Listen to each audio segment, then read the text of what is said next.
example, the Article 7 of this charter cited narration from the Hadith, referring to Jews. The Hadith is collected from Bukhari and the Muslim. The last hour will not come until the Muslims fight against the Jews, and the Muslims will kill them, and until the Jews will hide themselves behind the stone and a tree.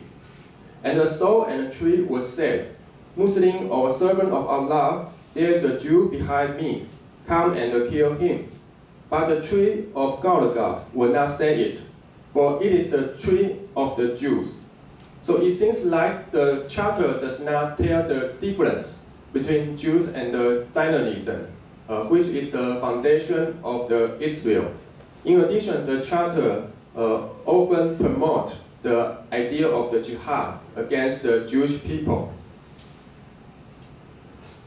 Hamas started its first terror attack to Israeli soldiers in April 1989. 2 Israeli soldiers were killed. Afterward, Israel declared Hamas to be a terrorist organization and arrested large numbers of Hamas leaders and members. So the history of the Hamas violence could be divided into 4 stages over these 30 years. As time is limited, I just only focus on the main features of the Hamas violence into this 4th stage. The first stage took place in the first Intifada from 1987 to 1993. Hamas members mainly threw Molotov cocktail and used knife attacking Israeli soldiers. However, Hamas violence tactic did not work. Israel arrested thousands of Palestinians and expelled hundreds of Palestinians to the southern Lebanon in December 1992. As a result, Hamas military operation was largely weakened by the Israeli crackdown. Hamas, in the second stage, Hamas involved its violence tactic in the second stage, which was a period of the Oslo peace process from 1993 to 2000. The Oslo peace process started an experiment of the 2-state solution for Palestinian and Israeli. But during this time, Hamas opposed the peace process and launched many suicide attacks against Israel from 1994 to 1996. While the majority of the Palestinian and the Israeli support the 2-state solution, Hamas suicide attack triggered the Israeli government and the Palestinian Authority collective crackdown. What is worse, Hamas suicide bombing undermining its popularity among Palestinians. It seems like Hamas was marginalized in the Palestinian society as its popularity dropped to the 6% in 1996. Hamas continued using suicide bombing in the 3rd stage, which was the period of the Second Intifada from 2000 to 2005.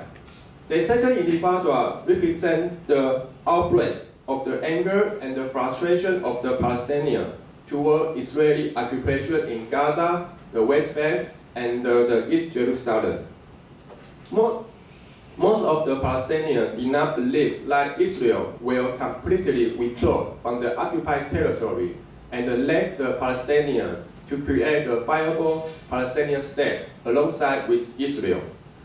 It is interesting to note, unlike the previous stage, Hamas suicide bombing were highly supported by the overwhelming majority of Palestine.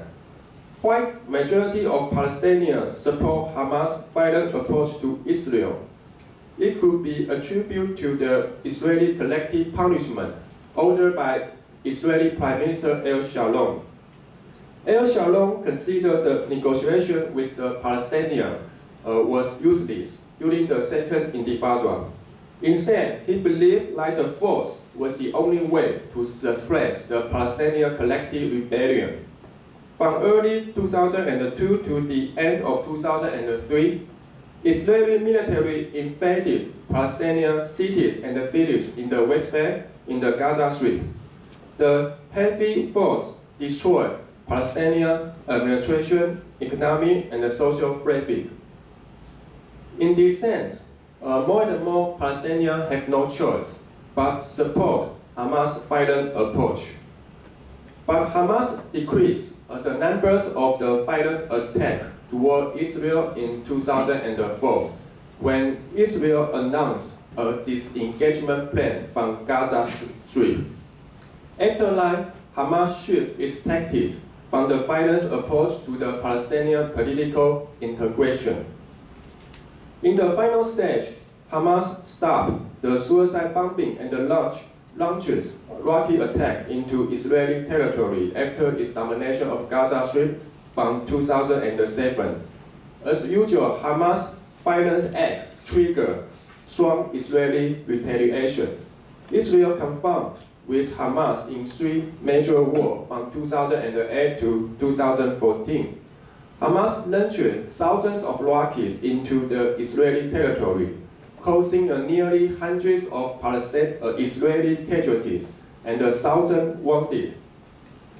In addition, with Israeli heavy airstrike on Gaza, Palestinian casualties reached to 3,700 Palestinian dead and 16,000 wounded. Hamas has decreased the numbers of rockets to Israel since 2015, but Hamas remains its violent approach toward Israel. So reviewing Hamas' violent record for over the 3 decades, it can be argued that Hamas never renounced its violent approach to Israel. So what is the motivation that Hamas keep violence as the major strategies? So in the following 2 sections, I will attempt to conceptualize Hamas' perspective on violence. First, I would like to introduce the 2 traditional approaches to understanding Hamas violence. Research on Hamas often face the problems like the contradictory description and the analysis refer to the same concept. For example, is Hamas a terrorist organization aiming to destroy Israel, or is it a resistance movement struggling to liberate Palestine? Or was Hamas undertaking suicide bombing or conduct martyrdom operation? This conflicting and confusing description can be attributed to Israeli and the Palestinian national historiography. And both of the historiography influence current academic research and the media coverage. Using 2 opposing historiography for research on Hamas' violent act will inevitably lead to 2 distinct conclusions. One places emphasis on Hamas' rigid ideology and violence based on the intransigent Islamic doctrine. This approach labels Hamas as a terrorist organization and ignores the organization's evolution. Even if Hamas has demonstrated flexibility and pragmatism in social, education, political, and religious dimensions, this approach considers all action taken by Hamas to only be targeted the violence and or the destruction of Israel. The other approach refutes Hamas' development and evolution in the Palestinian context. That is, it considers Hamas as a part of the Palestinian society instead of linking it to an international terrorist organization. Indeed, Hamas' violence approach is still a major focus in this approach, but the violence is only one aspect of the analysis to be examined in the specific context, the Israeli long-term occupation. But here I would like to provide the third approach to understanding Hamas' perspective on violence. It seems like the discussion above focus either on Hamas' radicalization or on its moderation do not capture the essence of the Hamas perspective on violence. After my analysis of the hundreds of Hamas leaders and the members interviewed from 2002 and 2014, I argue that Hamas' perspective on violence is associated with the conception of resistance, mukawama in Arabic. Resistance is an important concept to grasp the essence of the Hamas violence. It is based on the Palestinian collective memory and the history, also including the Hamas interpretation of Islam. Labi Sadiki, a Tunisian scholar, might be the first scholar who conceptualized Hamas violence as a form of resistance. He indicates that the energy of the resistance should avoid the tendency to ascribe negative moral value to this concept, or equip it with the hatred or terrorism, as Israel and some Western governments have done.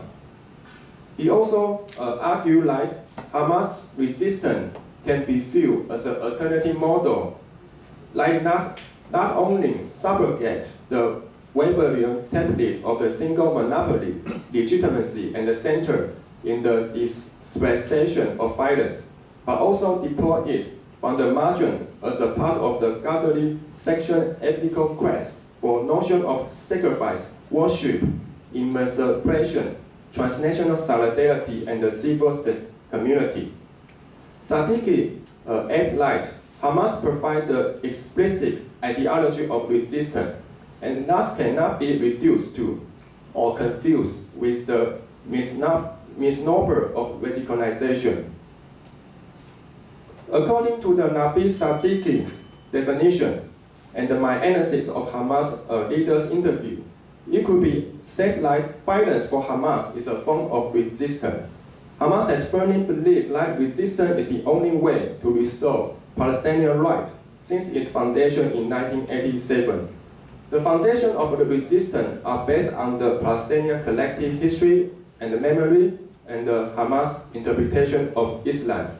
Hamas leaders and the members have shared personal stories and the collective memory with the other ordinary Palestinians, such as the Palestinian rebellion from 1936 to 1939 during the British Mandate, the Nakba of the 1948, and the ongoing deprivation of Palestinian human rights by Israel.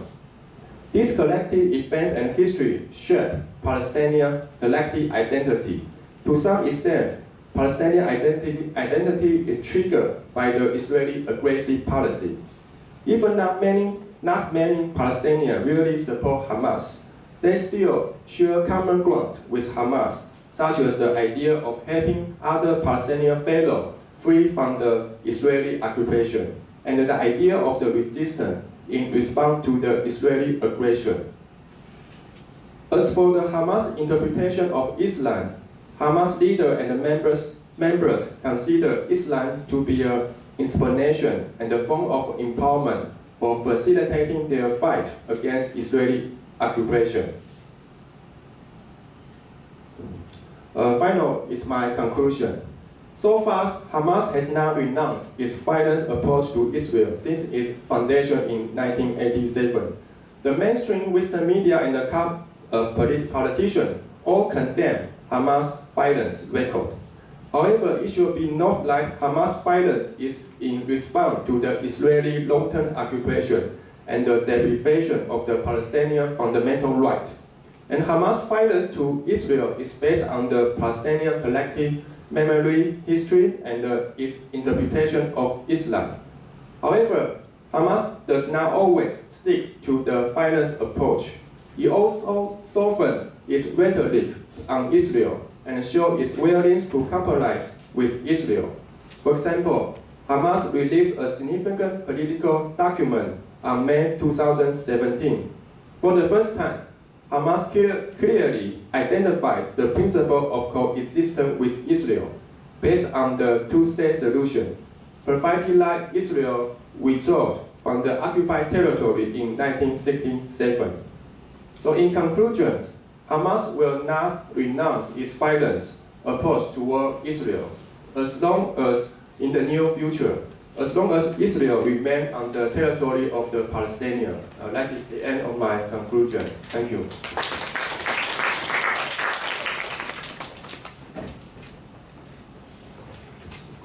Okay, thank you Professor Paul.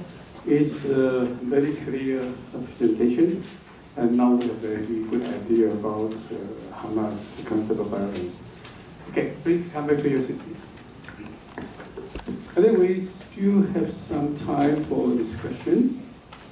I won't make too much comment on the three papers because they are very good presentation. But briefly, I will pose a little question. What Hamas we have to think about? Their concept of violence is related to ideology of Islam, their ideology of Islam, okay? And for the Professor Lee, why the religious violence in Iran so brutal towards their co-religious, even they have a common concept of peace? And for Professor Udo, maybe you can elaborate more about the literature content on the religious violence phenomenon. Thank you. So we open to the floor for Q&A, please. Any questions? We collect questions first, and then we'll give time to the speaker to answer.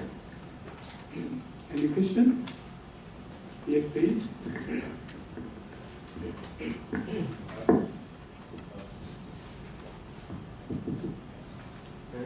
One question to Professor Bao.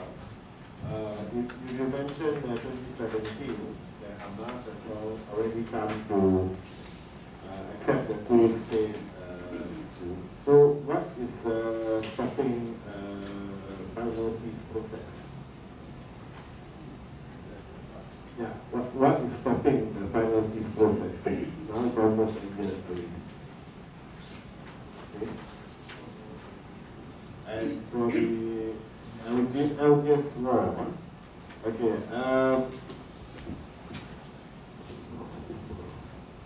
Okay, for the LGS war, Algeria, regarding Algeria, to what extent French colonial times was to be blamed for the post-independence situation, or was most of it a post-independent issue among Algerian people themselves?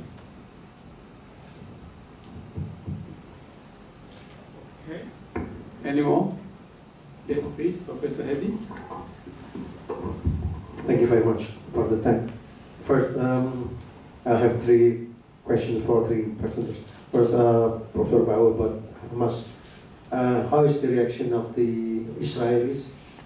Do they know about the documents that they now released the accept two-state solution? And what are the reactions of the other Palestinians in that case? Do they support it, or they might be disappointed with the Hamas because it's maybe something that's not really expected by the other Palestinians? Okay, that's my question for you. And then for Baha'i, actually I don't really know about Baha'i, but how is actually the reaction or the perceptions of the Iranian toward Baha'i? And because as far as I know, most of them are Muslims, right? And I don't know how is actually the perception of the people, and whether also the government of Iran has also the same perceptions as the people toward Baha'i. You mean Yeah, Iranian? Iran. Yeah. And then for Algerian, my question is, how is the situation in Algeria right now? Is there still a conflict between those Islamists and other groups, and who is actually in power right now? Because we don't know much about the situation really, and whether still there are some struggles among the Islamists, and the relation between Arabophone and Francophone among the youth, yeah? Because you see that there are two groups, and it seems that the other is richer than the others, right? And how is the relation between those two groups? And how does the state look at that situation? What policies, what kind of policies that state, Algeria in that case, deal with that problems? Thanks. Thank you, Bro. Any more? Yes, Professor Chiu.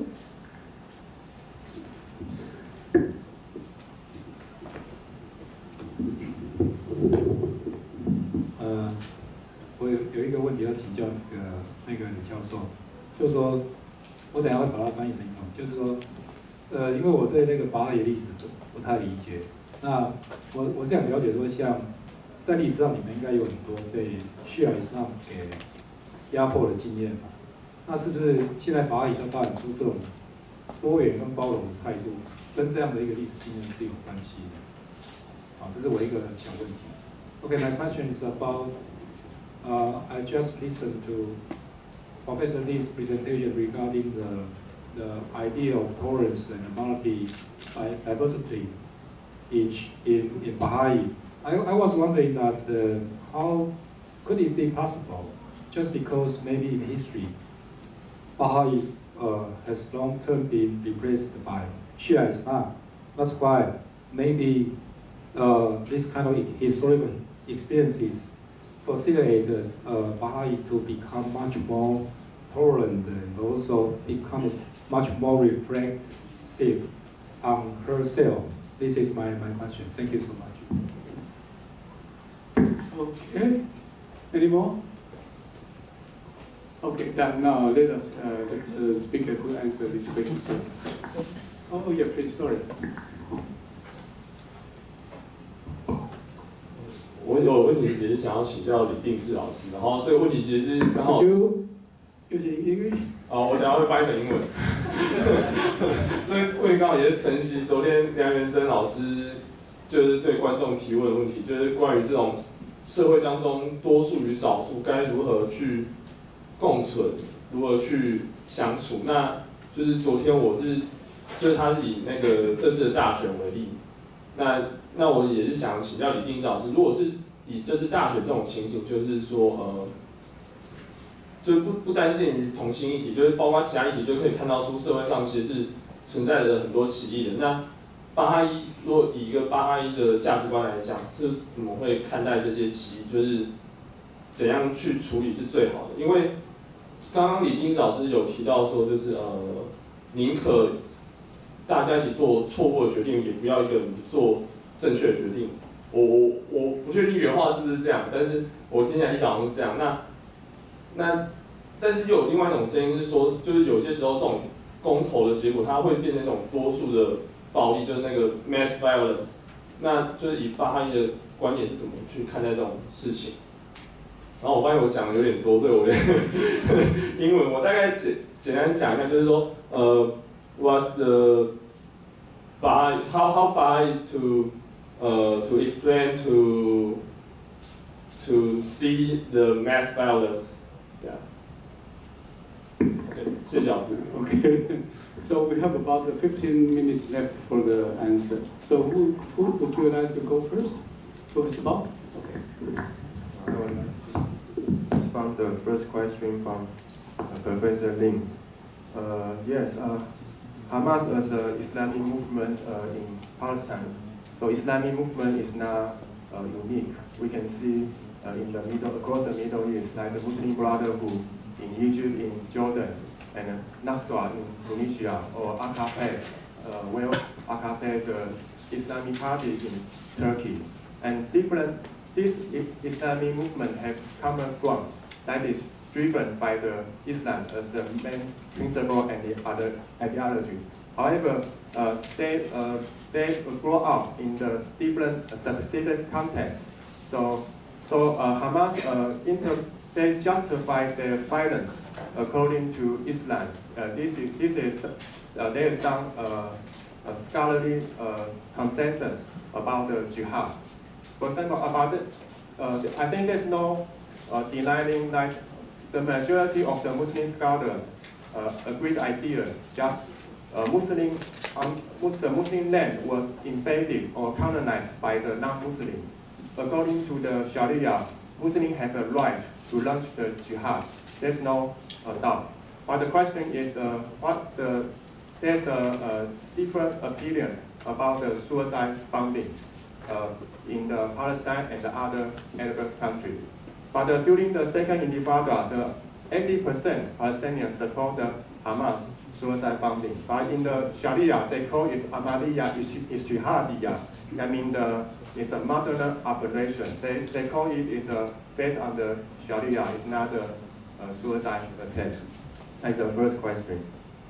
And also, Hamas actually is not different from the Fatah or PLO. Actually, I consider Hamas is also Palestinian Liberation Organization. The difference is they just driven by, they put more focus on the Islam than the Fatah and other Palestinian organizations. Regarding to two or third question, you just want to know how feasible of the final peace process or two-state solution. Okay. Okay. What is stopping the process? Yes. Actually, I just say from the circle of the Palestine studies or international relationship, I can say all scholars who understand or familiar with the area, they say the two-state solution is dead. There's no two-state solution. So because there's a imbalance between Israel and the Palestine, Israel continue to build the settlement, especially settlement in the West Bank. They also continue block the Gaza Strip, and also they Judaize the East Jerusalem. So in that case, if Israel still doing this, the two-state solution is it's not a feasible plan. That is the common sense in the Palestinian studies and the other international studies. Yes. So do you think Hamas is just lip service to this two-state thing, knowing that it is not? So did Hamas actually play lip service to it, knowing that, as you just mentioned, scholars also believe that it is not going to be a reality, and they are just playing the game to get sympathy from maybe the international community, etc. Hamas also understand what's happening outside. They also want to show they are feasible. So they say we agree. They say although we don't recognize the legitimacy of Israel because of the Nakba, catastrophe, but Hamas willing to give the chance to Israel as long as Israel agree to the international consensus, the UN resolution 242 and the two-state solution. Just Hamas just show they are how flexible than Israel is. Okay, it's kind of a disengagement of military violence actually, so it's a transformation. Okay, now we come to Professor Lee. Okay, maybe I have three questions, so I will answer accordingly, in English or in Chinese. I beg your pardon. Professor Harry, you asked the perception of the Iranian people and government about the Baha'i faith. Well, actually, there are still quite some Baha'is now in the jail. Our organization is called the National Spiritual Assembly, NSA. Every time the NSA member are elected, they will be soon, in some reason, put into jail. And many of them serve something like 10, 15, 20 years and something like that nowadays. Okay. But interestingly, in our community, some friends from Iran, they will say that they believe one day the largest population of Baha'i will be Iran, because the motherland of the founder of the Baha'i faith. So I think maybe, I don't know if this answers your question to a certain degree. All right. Okay, the second question, Chu, Mr. Chu. Okay. Actually, you're talking about the degeneration, something, the idea of degeneration. But myself, personally, I do not agree. I don't agree with that, because if we read the writing of Baha'u'llah, and I think there's a very important concept from Baha'u'llah that we don't have time to mention today, is that the progressive revelation of all the faiths. Progressive revelation. Actually, to Baha'u'llah, my understanding, to Baha'u'llah, that this is the time that God is one, man is one, and human being is all together. That's the mission of that's his mission to actually to start create this religion, right? So the progressive revelation means that once every couple 100 years, once every couple 100 years, 1,000 years, there will come a prophet who bring words of God. And my understanding, I explain that in that there are two parts. One part is really the words of God. That is love, justice, and so on and so forth. The second part is the teaching to the current time of the people. That's why all the prophets should be respected, because they are the messenger of God. So that's why the first part, the words of God, all the prophets talking the same words of God. But the second part of the word is about the time, that time. So Baha'u'llah founded his faith in 1850 some years, and actually his mission from the beginning is very clear that man is one. Unity is the supreme priority. So that's why this tolerant and this taking all the people and religion is actually in the core of his faith. Did I answer your question? Okay. Number 3. I'm sorry, I will conduct in Chinese about the election. 事实上，巴亥是被要求不要参与在政治里头，但是这并不表示巴亥对政治没有看法。但是我觉得你刚才提到，就是说对所谓的少数跟多数，对选举的结果等等，其实我们刚才今天谈到一个概念，叫做这个 consultation 磋商。当然，这是一个巨大的工程，因为其实今天时间很短，没有办法仔细讲。这个磋商背后，其实它很多灵性的原则必须被遵守，这个会议才会有结果的。那所以基本上我个人看法是提出3个 C， 一个叫做 communication， 一个叫做 consultation， 一个叫 coordination。然后另外一个东西就是知跟行的问题。OK， 那当然这完全是我个人的意见，这个无涉政治啊。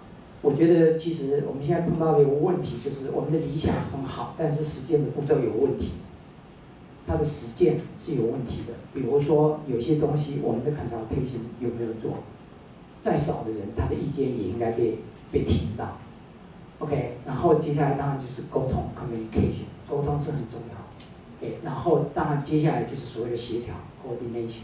所以我觉得在 consultation 这个大的架构之下的话，这些问题都是可以有解的。问题是人们有没有足够的 spiritual enough to be involved in the process of consultation？ 有没有那种足够的耐心，在这个磋商的过程一步一步想办法把问题解决，而不是急就章的，很快要一个答案，很快要做这个，然后所有东西简化变成一个 slogan， 变成一个口号。我觉得这个其实是我个人的看法，但是我还是强调，我还基本上 non-involvement in the politics。那我想一个是知，一个是行的问题。谢谢。Okay, thank you. Very excellent ideas. Okay, now we answer very quickly. For you. No, I should answer very quickly. And French colonialism is always it should be blamed, of course, from both sides, Francophone or Arabophone, and because it's 132 years of French and colonial rule destroyed completely the basis of Algeria, actually. And especially during the independence war, lots of villages were actually destroyed, physically destroyed, and lots of people were deported. They were forced to live other places, because in the mountain area there were guerrillas, so the villagers were forced to move by the government. And after the independence, because of the socialist regime, the secularism was so important, and and the Islamists was compromised. But using French language, from both sides, French colonization should be to blame, but French language, they say it is le butin de guerre, that is the spoils of war, 战利品, they get during the war, they obtain by themselves. So, and Algerian people say that French is a kind of Algerian dialect. It's Algerian language, one of the Algerian languages actually. And current situation is a little bad. These 20 years is years of reconciliation actually, and social security is now much better and it's secured now. The security situation is now better, but for the national reconciliation, the president rules for 20 years, and now the economy, because of the oil price is very low, and the Algerian economy is very bad, and young people feel and they are really neglected by government, and they have lots of frustration. But, for example, during the Arab Spring in Tunisia and in other Arab countries, only in Algeria there is only a few movements, because most of Algerians are very deeply traumatized by the civil war. They don't want to have some trouble, some conflict in the society. And now, younger people are more and more pious, actually. They're good Muslims. And mostly they are bilingual. They are Arabophone and Francophone. But actually, there are French mainly speaking bilingual people and Arabic mainly speaking people. Even in university, for example, in the section of Algerian history, there are French, mainly using French in text, in French writing historians and Arabophone historians. There's two currents actually.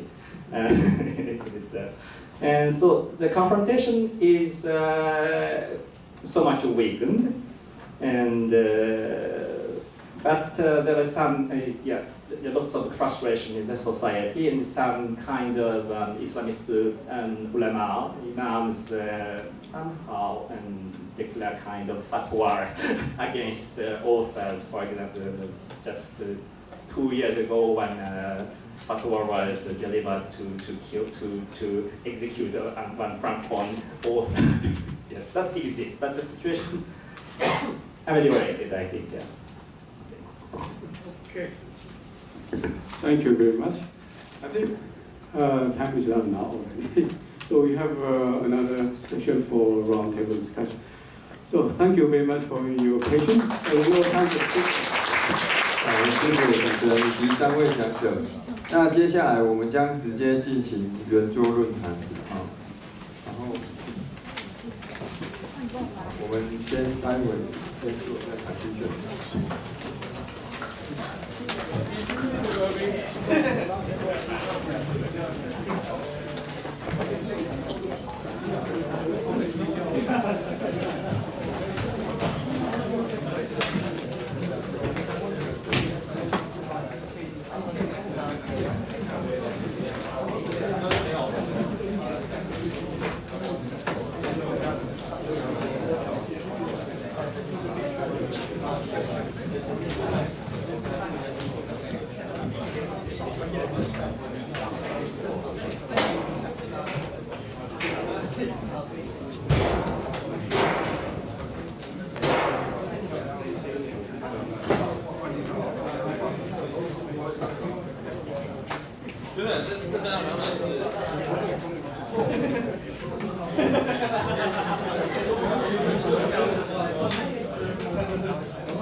some others, maybe the top of the